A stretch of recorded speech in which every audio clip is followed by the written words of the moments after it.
ग्वालियर उपनगर की civil dispensary में शनिवार का दिन स्वास्थ्य के लिहाज से बेहद महत्वपूर्ण रहा। दिवंगत भाजपा नेता देवेंद्र तोमर की स्मृति में सिविल अस्पताल डिस्पेंसरी में 32 slash CT scan machine, ultrasound और 15 बेड के आईसीयू का लोकार्पण किया गया।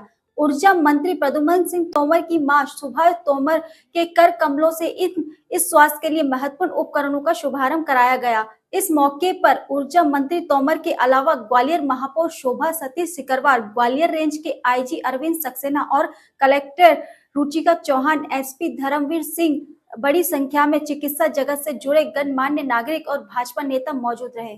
इस मौके पर ऊर्जा मंत्री तोमर ने कहा कि वह मानवता को समर्पित इस कार्य के लिए अपने आप को गौरवान्वित महसूस कर रहे हैं। वहीं रेडियोलॉजी विभाग के चिकित्सक डॉक्टर आलोक यादव ने बताया कि अभी सीटी स्कैन और अन्य जांचों के लिए उपनगर क्षेत्र की जनता को जिला अस्पताल अथवा 1000 बिस्तर वाले अस्पताल जाना पड़ता था, लेकिन अब ये जांचें समय पर हो सकेंगी, जिसके मरीज अपना समय से इलाज करा सकेंगे। वहीं डॉक्टर जे.के. मसूरिया ने बताया कि जिला अस्पताल में भी 15 बेड का आईसीयू नहीं है। सिविल डिस्पेंसरी में पहली बार यह सुविधा ऊर्जा मंत्री के सहयोग से प्रदान की गई है। इसे सीएस फंड से सहयोग लेकर बनाया गया है। आज कितने भावुक हो जी आप सिविल अस्पताल का जो ईश्वर ने हम सबको ये सेवा करने का संबल दिया है, इसलिए उनका बस प्रणाम करता हूँ। बाकी मेरे पास कोई शब्द नहीं है। मंत्री जी कोई शब्द नहीं है, कोई शब्द नहीं है। बस मैं आपसे यही निवेदन। डॉक्टर साहब, मशीन का इनॉग्रेशन किया जा रहा है, कौन कौन सी मशीनें हैं और क्या है? आज हम प्रभारी मंत्री जी, माननीय मंत्री जी प्रद्युम्न सिंह तोमर जी के बहुत ही आभारी हैं कि उन्होंने CSR फंड से अत्याधिक आधुनिक सीटी स्कैन मशीन जो 32 स्लाइस की है, इस क्षेत्र के लिए समर्पित की है, जिससे जिस चीज़ के लिए गरीब मरीज जिसके पास पैसा नहीं होता था, जो अफोर्ड नहीं कर सकता था, आज वो इस मशीन से बहुत ही रियायती दर, जो गवर्नमेंट की रियायती दरें रहती हैं, उसमें अपनी जांच करा सकेगा और टाइम से इलाज ले सकेगा।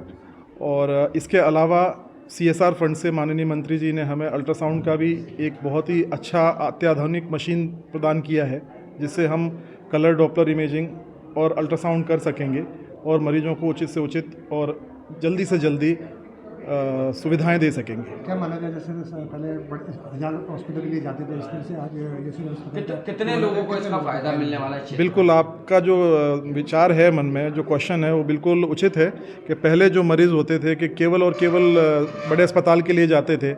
अभी बड़े अस्पताल में तो लोड कम होगा ही होगा, इससे मरीजों को बहुत ज़्यादा फ़ायदा मिलेगा, क्योंकि वहाँ पूरे ग्वालियर के अलावा भिंड, मुरैना, दतिया, झांसी, कई लोग जगह से आते हैं 1000 बिस्तर में। अभी यहाँ पर भी हमारे यहाँ 1500 पेशेंट्स की पर डे की OPD है, और यहाँ पर हम अल्ट्रासाउंड भी कर रहे हैं, एक्सरे भी कर रहे हैं, अभी CT स्कैन भी चालू हो जाएगा। तो उससे बड़े अस्पताल के लिए लोड कम होगा, और हमारे अस्पताल के लिए ये गौरव की बात है कि हम उन मरीजों की सेवा कर सकेंगे जिसके लिए हम लोग चिकित्सक बनते हैं। जी, अपना परिचय बता दीजिए। मैं डॉक्टर आलोक यादव, MD रेडियोलॉजिस्ट हूँ। मैं दिल्ली में लेडी हार्डिंग मेडिकल कॉलेज में पदस्थ था। वहाँ से आने के पश्चात में मेरा ग्वालियर मेरा होम टाउन है, तो यहाँ मैं सेवाएं दे रहा हूँ। आईसीयू का भी कितनी आईसीयू किस तरह की सेवा दी है? आईसीयू की सुविधा भी आज यहाँ पर शुरू की जा रही है, वो भी माननीय मंत्री जी ने CSR फंड से करवाया है। उसमें माननीय मंत्री जी ने 10 बेड का आईसीयू और उसको एक्सटेंड भी करेंगे। अभी वो ऊपर आपको आईसीयू एक बार ले जाके दिखाएंगे। उसके बाद वहाँ पर जो वहाँ के इंचार्ज हैं, मसूरिया साहब हैं, देख रहे हैं वहाँ पर, तो आप इनसे भी थोड़ा सा जानकारी ले सकते हैं आईसीयू के लिए। और सभी अत्याधुनिक वेंटिलेटर्स और बेड्स और जितनी भी बेस्ट फैसिलिटीज़ दे सकते हैं वो यहाँ पर उपलब्ध हैं। सब आपका परिचय? Doctor JK. मसूरिया नाम है मेरा। आज आईसीयू का शुभारंभ किया जा रहा है। जी हाँ। कितने लोगों को फायदा मिलने वाला है इस क्षेत्र में? क्या कुछ सुविधाएं रहेंगी? जी। मैं समझता हूँ कि ये तो मील का पत्थर साबित होने वाला है। आईसीयू स्थापित होना एक बहुत बड़ी बात है, और किसी भी सिविल हॉस्पिटल में आईसीयू स्वीकृत नहीं होता है, लेकिन माननीय की वजह से ये स्वीकृत हुआ है, जो कि हमारे यहाँ की जो जनता है, जो ग्वालियर उपनगर है, वहाँ पर सारे के सारे मतलब इतना ज़्यादा पैसे वाले नहीं हैं, कमज़ोर वर्ग से ही आते हैं। तो जो उनका जो खर्चा होता था कोई अगर पेशेंट एक बार एक दिन के लिए आईसीयू में एडमिट हो जाए और ऑक्सीजन का खर्चा ही 5,000, 10,000, 5,000, 10,000 कहाँ से बेयर करते वो। तो उसको देखते हुए अगर यहाँ आईसीयू चालू हो गया है तो ये सारी की सारी चीज़ें अन्य लोगों के लिए बहुत अच्छा हो जाएगा। बहुत किस तरह से माना, जैसे पहले 1000 हॉस्पिटल 1000 बेड वाले हॉस्पिटल में आईसीयू था, इस तरह से कितनी जनता को फायदा मिलेगा, कैसे क्या करेंगे? हमारे यहाँ 15 बेड का आईसीयू चालू हो रहा है, जो कि बहुत बड़ी बात है, बहुत बड़ी बात है। और 15 बेड का आईसीयू बहुत बड़ा होता है। डिस्ट्रिक्ट हॉस्पिटल में भी इतना बड़ा नहीं है जो हमारे पास है।